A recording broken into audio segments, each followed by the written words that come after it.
You're a Harvard alum yourself, and so I'm curious about when you talk about a return and your reflection to your time there compared to now. When do you feel like the shift was? Do you think Harvard would have handled its response to the aftermath of an event like October 7th better or worse 20 years ago when you were an undergrad there? When was that shift, do you think, at Harvard?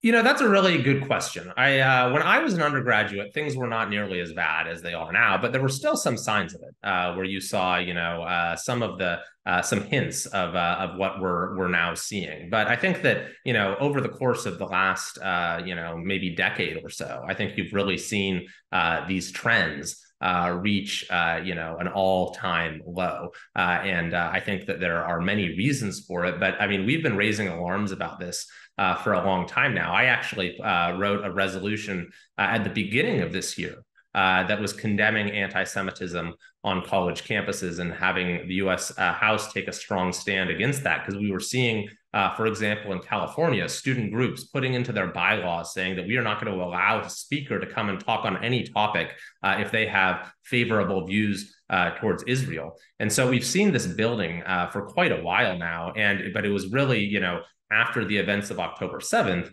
that things, just reached a shocking, degree of intolerance and, things that we would never expect really to see in this country, frankly, where you have students being bullied, students being harassed, classes being shut down, Jewish students afraid to even leave their dorms. It was universities like Harvard and like Penn where things were the very worst. So the fact that now we have the presidents of those universities have now lost their job. That is a much needed dose of accountability. But we need to make sure that we need to understand that it wasn't just these two people, these two particular university presidents that were responsible. They certainly were responsible for making things a lot worse, especially in the last few months. But this is a whole culture that is built up at our universities. And what we need right now is fundamental cultural change. If you were the one who was responsible for making the decisions now at Harvard or at an institution of higher education, what would you say you would need to do to be able to look parents in the eye and tell them that Jewish students and all students feel safe here on the campus?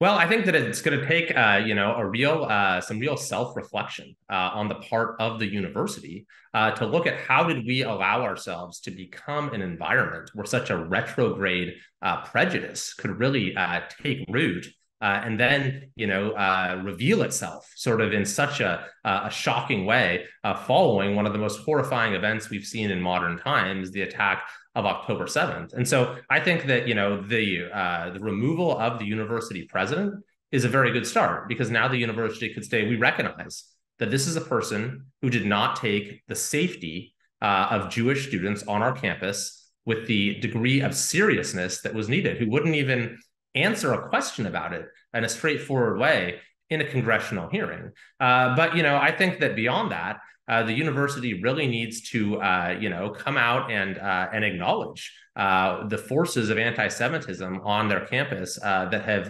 been allowed to have essentially been nurtured in many ways by the university's own policies. There needs to be an acknowledgement of what has led to this, and then a path forward for how things can change. I think that at Penn, they actually did put out a statement, a group of professors following the removal of the president there, of how we can return, how that university can really return to the guiding principles of what a university should be about, by restoring principles like freedom of speech, like academic freedom, like institutional neutrality. And when you have those bedrock principles that are adhered to, then you don't have situations like we had with Harvard and Penn, where these are the very worst universities in the country for protecting free speech, but then suddenly they purport to be champions of free speech in order to, allow anti-Semitism to fester on their campuses, in order to, not have any responsibility for stopping students from being bullied or stopping classes from being shut down. It was that